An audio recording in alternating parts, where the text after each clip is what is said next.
Hey guys, welcome to government jobs Gyan YouTube channel. Guys, आज की इस वीडियो में हम बात करेंगे सेंट्रल बैंक ऑफ इंडिया के new recruitment notification online form apply process के बारे में। जी हाँ दोस्तों, सेंट्रल बैंक ऑफ इंडिया ने यहाँ पर अप्रेंटिस के 4,500 खाली पदों को भरने के लिए नोटिफिकेशन रिलीज कर दिया है। कैसे आप इस भर्ती में पार्टिसिपेट करने के लिए अपने फॉर्म अप्लाई कर सकते हो बिना कोई मिस्टेक किए हुए, इसकी पूरी जानकारी हम आपको स्टेप बाय स्टेप रजिस्ट्रेशन से लेकर प्रिंट तक इस वीडियो में देंगे। बस आपको इस वीडियो को स्किप के बिना शुरू से लेकर एंड तक देखना है। उसके बाद वीडियो पसंद आए तो इसे लाइक और शेयर कर दें। चैनल पर नए हो तो इसे सब्सक्राइब कर लें। साथ ही साथ आपको फॉर्म अप्लाई करते हुए जो भी प्रॉब्लम फेस हो रही है उन सभी का हल आपको इस वीडियो में मिल जाएगा। हम आपको ये भी बताएंगे कि कैसे आपको अपनी एजुकेशनल क्वालिफिकेशन देनी है और कैसे आप अपनी फील्ड प्रेफरेंस दें, जिससे कि आपके डैशबोर्ड में सेंट्रल बैंक ऑफ इंडिया की इस भर्ती की वैकेंसी शो हो जाए और आप आसानी से अप्लाई कर लें। पूरी जानकारी यहाँ पर आपको देंगे। साथ ही साथ NATS के पोर्टल पर कैसे आप अपना रजिस्ट्रेशन कर सकते हो, पूरी जानकारी इसके रिगार्डिंग भी आपको इस वीडियो में मिल जाएगी। बस आपको एंड तक हमारे साथ इस वीडियो में बने रहना है। तो बिना कोई वक्त गंवाए चलिए शुरू करते हैं। आपको इस वीडियो के डिस्क्रिप्शन बॉक्स में हमारी वेबसाइट IND-sarkari-naukri.in के इस पेज का लिंक मिल जाएगा। यहाँ पर आपको इस भर्ती के रिगार्डिंग सभी डिटेल्स प्रोवाइड कर दी गई है। सेंट्रल बैंक ऑफ इंडिया ने यहाँ पर अप्रेंटिस के 4,500 खाली पदों को भरने के लिए नोटिफिकेशन रिलीज कर दिया है। आप 7 जून 2025 से 23 जून 2025 तक अपने फॉर्म अप्लाई कर सकते हो। 15,000 रुपये प्रति महीना के हिसाब से स्टार्टिंग में आपको सैलरी मिल जाएगी। ग्रेजुएट डिग्री धारक कैंडिडेट अप्लाई कर सकते हैं। 20 से 28 साल आपकी आयु सीमा रखी गई है। यहाँ पर जनरल OBC EWS के लिए 850 रुपये प्लस GST फीस है। SC ST फीमेल कैंडिडेट के लिए 600 प्लस GST फीस है। PWD कैंडिडेट के लिए 400 प्लस GST एप्लीकेशन फीस का अमाउंट है, जो कि आप ऑनलाइन मोड से पे कर सकते हो। इस भर्ती में पार्टिसिपेट करने के लिए आप ऑनलाइन मोड से ऑल इंडिया से अप्लाई कर सकते हो। उसके लिए आपको इस पेज को नीचे स्क्रॉल डाउन करना है, इंपोर्टेंट लिंक सेक्शन में आना है, ऑफिशियल नोटिफिकेशन PDF लिंक पर क्लिक करके इस भर्ती के नोटिफिकेशन को ओपन कर लेना है और इसमें से आपको सभी डिटेल्स रीड कर लेनी है। यहाँ पर आपको इस भर्ती के रिगार्डिंग सभी डिटेल्स प्रोवाइड कर दी गई है, जैसे कि क्या पोस्ट का नाम है, कितनी उसके लिए नंबर ऑफ वैकेंसीज है, कब से कब तक आप अप्लाई कर सकते हो, कैसे आप अप्लाई कर सकते हो, क्या आपका एलिजिबिलिटी क्राइटेरिया होना चाहिए। पूरी जानकारी आपको इस नोटिफिकेशन में दे दी गई है। आप सभी डिटेल्स यहाँ से रीड आउट करें, उसके बाद अपने फॉर्म अप्लाई कर लें। फॉर्म अप्लाई करने के लिए भी आपको हमारी वेबसाइट के इसी पेज पर ही अप्लाई ऑनलाइन का ये लिंक दिया गया है।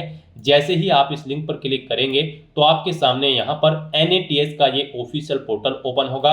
गाइस, यहाँ पर आने के बाद आपको रेगुलर स्टूडेंट के इस ऑप्शन पर क्लिक करना है। उसके बाद यहाँ पर आपके सामने कुछ इस तरह से इंटरफेस तो होगा।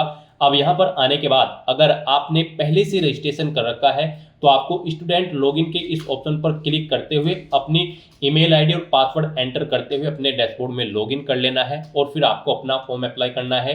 और अगर आप इस पोर्टल के थ्रू फर्स्ट टाइम अप्लाई करने जा रहे हो किसी भी भर्ती के लिए, तो सबसे पहले यहाँ पर आपको अपना रजिस्ट्रेशन करना होगा। उसके लिए आपको स्टूडेंट रजिस्ट्रेशन के इस ऑप्शन पर क्लिक कर देना है। नेक्स्ट यहाँ पर आपके सामने कुछ इस तरह से इंटरफेस ओपन होगा। यहाँ पर रजिस्ट्रेशन करने से पहले आपको कुछ चीज़ें दी गई हैं। ये चीज़ें आपके पास होनी अनिवार्य है रजिस्ट्रेशन करने से पहले, जैसे कि आपके पास आपका आधार कार्ड होना चाहिए, कोई पर्सनल वैलिड ईमेल आईडी होनी चाहिए, आपके पास एक मोबाइल नंबर होना चाहिए, पासपोर्ट साइज फोटो होना चाहिए, JPG फॉर्मेट में 1 MB से कम उसका साइज होना चाहिए, आपके पास Aadhaar seeded mapped bank account detail होनी चाहिए, क्वालिफाइंग डिग्री होनी चाहिए, प्रोविजनल सर्टिफिकेट और उसका फॉर्मेट PDF होना चाहिए, 1 MB से कम उसका साइज होना चाहिए। फर्स्ट पेज होना चाहिए आपकी बैंक पासबुक का या फिर बैंक अकाउंट स्टेटमेंट आपके पास होनी चाहिए। PDF फॉर्मेट में आपकी ये फाइल होनी चाहिए, 1 MB से कम उसका साइज होना चाहिए। फिर यहाँ पर आपसे पूछा गया कि ऊपर जो ये डाटा दिया गया है आपके पास ये चीज़ें हैं, तो यहाँ पर आपको येस ऑप्शन सेलेक्ट करना है। उसके बाद आपके सामने कुछ इस तरह से इंटरफेस ओपन होगा। अब यहाँ पर आने के बाद आपको अपना मोबाइल नंबर एंटर करना है, अपनी ईमेल आईडी आपको एंटर करनी है, ये कैप्चा कोड का आंसर आपको यहाँ पर देना है और उसके बाद गाइज आपको यहाँ पर सेंड OTP के इस ऑप्शन पर क्लिक कर देना है। उसके बाद आपके रजिस्टर्ड मोबाइल नंबर और ईमेल आईडी पर OTP गए हैं, वो OTP आपको यहाँ पर एंटर करने हैं और उसके बाद गाइज यहाँ पर आपको वेरीफाई OTP के इस ऑप्शन पर क्लिक करके अपना मोबाइल नंबर और ईमेल आईडी को वेरीफाई कर लेना है। नेक्स्ट आपके सामने कुछ इस तरह से इंटरफेस ओपन होगा। अब यहाँ पर आपको अपना रजिस्ट्रेशन कंप्लीट कर लेना है। सबसे पहले यहाँ पर आपसे पूछा गया है कि क्या आपने यहाँ पर अप्रेंटिसशिप प्रोग्राम की पहले से ट्रेनिंग ले रखी है, तो यहाँ पर आपको नो ऑप्शन सेलेक्ट करना है। उसके बाद यहाँ पर आपसे पूछा गया है कि क्या आपको वर्क एक्सपीरियंस है 1 साल का या फिर इससे ज़्यादा, तो यहाँ पर भी आपको नो ऑप्शन सेलेक्ट करना है। उसके बाद यहाँ पर आपसे पूछा गया है कि आपने यहाँ पर अपनी एजुकेशन कैसे पास आउट की है, डिस्टेंट, पार्ट टाइम या फिर रेगुलर। आप अपने कोडिंग ऑप्शन सेलेक्ट करें। फिर यहाँ पर आपको अपना नाम एंटर करना है अपने आधार के अकॉर्डिंग। उसके बाद यहाँ पर आपको अपनी डेट ऑफ बर्थ इस कैलेंडर में से सिलेक्ट कर लेनी है। फिर गाइस यहाँ पर आपको अपना जेंडर सेलेक्ट करना है। उसके बाद यहाँ पर आपको अपनी कैटेगरी सिलेक्ट करनी है। फिर यहाँ पर आपको अपना आधार नंबर मेंशन करना है। उसके बाद यहाँ पर आपको अपना आधार कार्ड अपलोड करना है। ये पीडीएफ फॉर्मेट में होना चाहिए, 1 MB से कम उसका साइज होना चाहिए। उसके बाद यहाँ पर आपको अपना स्टेट सेलेक्ट करना है। फिर आपको अपना डिस्ट्रिक्ट यहाँ पर सेलेक्ट कर लेना है। फिर यहाँ पर आपको इंस्टीट्यूट का नाम सेलेक्ट करना है जिससे आपने अपनी क्वालिफिकेशन पास आउट की है, और अगर इस लिस्ट में उसका नाम नहीं है तो यहाँ पर आप अदर ऑप्शन सेलेक्ट कर सकते हैं। उसके बाद यहाँ पर गाइज आपको अपनी एजुकेशन का टाइप सेलेक्ट करना है। आपके पास डिप्लोमा इन इंजीनियरिंग या फिर टेक्नोलॉजी है, डिप्लोमा इन जनरल स्ट्रीम है, ग्रेजुएट इन इंजीनियरिंग या फिर टेक्नोलॉजी है, या फिर ग्रेजुएट इन जनरल स्ट्रीम है। आप अपने अकॉर्डिंग यहाँ पर अपनी एजुकेशन का टाइप सेलेक्ट करें। उसके बाद यहाँ पर आपको अपने कोर्स का नाम सेलेक्ट कर लेना है अपनी एजुकेशन टाइप के अकॉर्डिंग। उसके बाद यहाँ पर आपको अपना स्पेशलाइजेशन सेलेक्ट करना है। फिर यहाँ पर आपको स्टूडेंट आईडी यानी कि अपनी आईडी यूनिक रजिस्ट्रेशन या फिर रोल नंबर एंटर करना है। पासिंग ईयर आपको यहाँ पर सेलेक्ट करना है। पासिंग मंथ यहाँ पर आपको सिलेक्ट कर लेना है। फिर यहाँ पर आपको अपनी परसेंटेज एंटर करनी है, कितने % मार्क्स आपने यहाँ पर अपनी इस डिप्लोमा या फिर डिग्री में ऑब्टेन किए हैं, और अगर CGPA में है तो उसे कन्वर्ट करके यहाँ पर आप परसेंटेज में ही अपने मार्क्स की डिटेल प्रोवाइड कराएंगे। उसके बाद आपको इस पेज को नीचे स्क्रॉल डाउन करना है। फिर यहाँ पर आपको अपना पासवर्ड क्रिएट करना है। यहाँ पर आपका पासवर्ड अल्फा न्यूमेरिक फॉर्मेट में होना चाहिए। मीन्स आपके पासवर्ड में कम से कम एक अपर केस कैरेक्टर, एक लोअर केस कैरेक्टर, एक इंटीजर नंबर, एक स्पेशल कैरेक्टर जैसे कि @ या फिर $, होना चाहिए। तो इस फॉर्मेट में यहाँ पर आपको अपना पासवर्ड रेडी करना है। वही पासवर्ड आपको कंफर्म पासवर्ड फील्ड में एंटर करना है। फिर यहाँ पर आपको इस कैप्चा कोड का आंसर यहाँ पर एंटर करना है, और उसके बाद गाइज यहाँ पर आपको सबमिट के इस ऑप्शन पर क्लिक कर देना है। इस तरह से यहाँ पर आपका रजिस्ट्रेशन सक्सेसफुली कंप्लीट हो जाएगा। आपकी ईमेल आईडी पर एक कंफर्मेशन लिंक सबमिट किया गया है। कुछ इस तरह से आपको यहाँ पर ये लिंक मिलेगा, आपको इस लिंक पर क्लिक कर देना है। उसके बाद आपके सामने यहाँ पर कुछ इस तरह से इंटरफेस ओपन होगा। अब यहाँ पर आपको मैसेज शो कर दिया गया है, आपका एक्टिवेशन सक्सेसफुली कंप्लीट हो चुका है, आपका अकाउंट एक्टिवेटेड हो चुका है। अब यहाँ पर आपको लॉगिन करना है। तो यहाँ पर अब आपको अपनी ईमेल आईडी एंटर करनी है, अपना पासवर्ड एंटर करना है जो आपने क्रिएट किया है।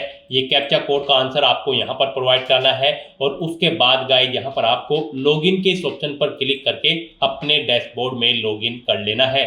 आपका डैशबोर्ड यहाँ पर कुछ इस तरह से शो होगा। गाइस यहाँ पर आपको 5 स्टेप्स को कंप्लीट करते हुए अपना रजिस्ट्रेशन कंप्लीट करना है। यहाँ पर सबसे पहले आपको अपनी बेसिक डिटेल देनी है, फिर आपको अपनी एजुकेशनल क्वालिफिकेशन की डिटेल देनी है। उसके बाद यहाँ पर आपको अपनी कम्युनिकेशन इन्फॉर्मेशन की डिटेल देनी है। फिर आपको ट्रेनिंग प्रेफरेंस सेलेक्ट करना है, और फिर आपको एंड में अपनी बैंक की डिटेल देते हुए अपना रजिस्ट्रेशन कंप्लीट कर लेना है। तो यहाँ पर आने के बाद सबसे पहले अपना पासपोर्ट साइज फोटो अपलोड करना है। फोटो यहाँ पर आपका JPG, JPEG या फिर PNG फॉर्मेट में होना चाहिए। आपको चूज फाइल बटन पर क्लिक करना है, फाइल को सिलेक्ट कर लेना है, और अपना पासपोर्ट साइज कलर फोटो यहाँ पर आपको अपलोड कर देना है। उसके बाद आपको इस पेज को नीचे स्क्रॉल डाउन करना है, और फिर यहाँ पर आपको अपनी मदर का नाम एंटर करना है। उसके बाद आपको अपने फादर का नेम एंटर करना है। फिर यहाँ पर आपसे पूछा गया कि क्या आप माइनॉरिटी कम्युनिटी के अंतर्गत आते हैं, अगर आते हैं तो यस करें, और फिर अपनी माइनॉरिटी कम्युनिटी यहाँ पर आप सिलेक्ट करें, और नहीं आते हैं तो यहाँ पर आपको नो ऑप्शन सिलेक्ट कर लेना है। उसके बाद आपसे पूछा गया कि क्या आप पर्सन विद डिसेबिलिटी कैंडिडेट हैं, अगर हैं तो आप यस करेंगे, नहीं तो नो ऑप्शन सिलेक्ट करेंगे। उसके बाद यहाँ पर आपको आपकी ईमेल आईडी और मोबाइल नंबर ऑटोमेटिकली फील्ड मिल जाएगा जो आपने रजिस्ट्रेशन टाइम पे प्रोवाइड कराया था, और बस यहाँ पर अब आपको सेव एंड कंटिन्यू के इस ऑप्शन पर क्लिक करना है। नेक्स्ट यहाँ पर आपको अपनी एजुकेशनल क्वालिफिकेशन की डिटेल देनी है। यहाँ पर आपने रजिस्ट्रेशन टाइम पे जो क्वालिफिकेशन की डिटेल प्रोवाइड कराई थी वो आपको शो कर दी जाएगी। आप चेंज करना चाहते हैं तो चेंज कर सकते हैं, नहीं तो फिर यहाँ पर आपको पेज को नीचे स्क्रॉल डाउन करते हुए आपको अपना प्रोविजनल या फिर पास सर्टिफिकेट यहाँ पर अपलोड करना है, वो आपका PDF फॉर्मेट में होना चाहिए, 1 MB से कम उसका साइज होना चाहिए। आपको चूज फाइल बटन पर क्लिक करना है, फाइल को सिलेक्ट करना है और अपने एजुकेशनल क्वालिफिकेशन का सर्टिफिकेट यहाँ पर आपको अपलोड कर देना है।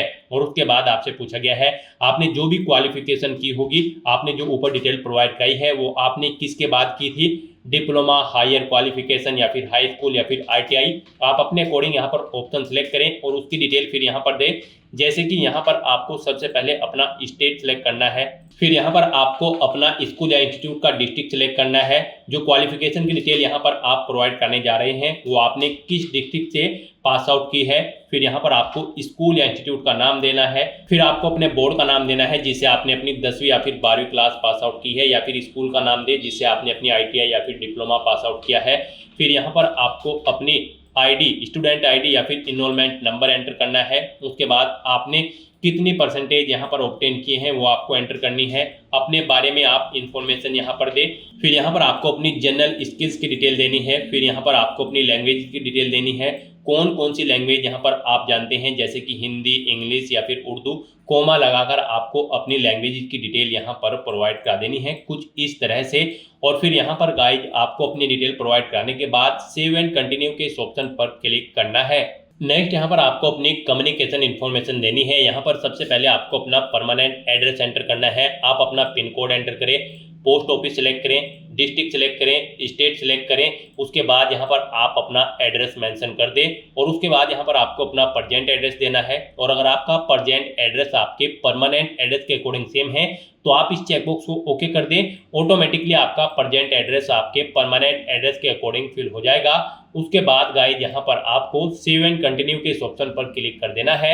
नेक्स्ट यहाँ पर आपको अपनी ट्रेनिंग प्रेफरेंस देनी है। सबसे पहले यहाँ पर आपको अपनी ट्रेनिंग के लिए लोकेशन सेलेक्ट कर लेनी है। 3 चॉइसेस आपको दी गई हैं। पहले आप स्टेट सेलेक्ट करें, फिर यहाँ पर आप डिस्ट्रिक्ट सेलेक्ट करें। इस तरह से आपको 1 बाय 1 करके यहाँ पर अपनी 3 लोकेशन सेलेक्ट कर लेनी है। उसके बाद यहाँ पर गाइड आपको अपनी फील्ड प्रेफरेंस देनी है। फील्ड प्रेफरेंस में भी आपको 3 चॉइसेस दी गई हैं। आप 3 फील्ड यहाँ पर सेलेक्ट कर सकते हैं अपनी चॉइस के अकॉर्डिंग।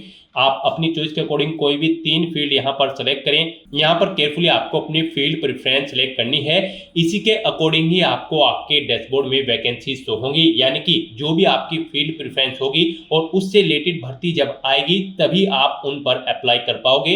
इन फील्ड प्रेफरेंसेस से अलग अगर आपकी भर्ती कोई निकलेगी अप्रेंटिस की तो फिर आपके सामने वहां पर वैकेंसी शो नहीं होगी। आपकी फील्ड प्रेफरेंस से अलग जो भी भर्तियां होंगी उन पर आप अप्लाई नहीं कर पाओगे। तो यहाँ पर आपको अपनी क्वालिफिकेशन के अकॉर्डिंग फील्ड प्रेफरेंस देनी है। 3 फील्ड प्रेफरेंस यहाँ पर आपको देनी है। गाइस यहाँ पर आपको फील्ड प्रेफरेंस की इस फील्ड में आकर केयरफुली अपनी फील्ड प्रेफरेंस सेलेक्ट करनी है। अगर आप बैंक सेक्टर की भर्तियां अपने डैशबोर्ड में देखना चाहते हैं तो यहाँ पर आपको प्रीफर्ड फील्ड फर्स्ट में banking and finance option select करना होगा और फील्ड 2 और फील्ड 3 में आप अपनी चॉइस के अकॉर्डिंग कोई भी फील्ड प्रेफरेंस यहाँ पर सेलेक्ट करें।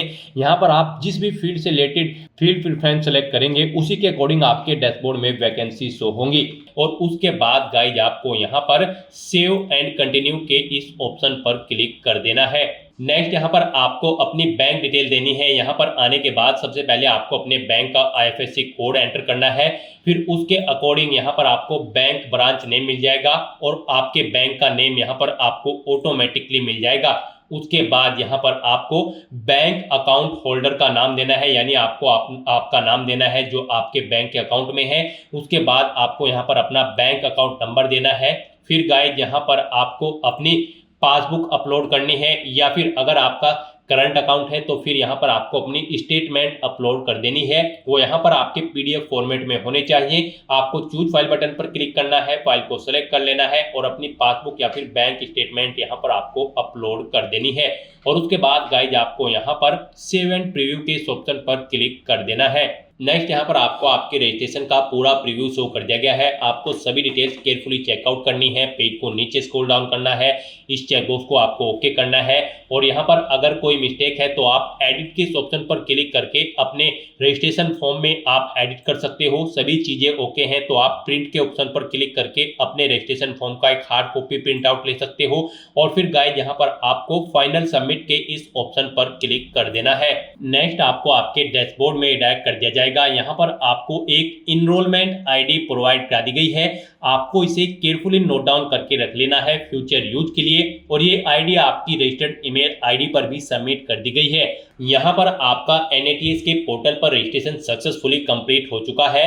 फिर यहाँ पर आपको आपका डैशबोर्ड कुछ इस तरह से शो होगा। यहाँ पर आपको AI अप्रेंटिसशिप ओपनिंग का सेक्शन दिया गया है, आपको इस पेज को नीचे स्क्रॉल डाउन करना है और यहाँ पर सेंट्रल बैंक ऑफ इंडिया की इस भर्ती में अप्लाई करने के लिए अप्लाई अगेंस्ट एडवर्टाइज वैकेंसीज के इस सेक्शन में आ जाना है।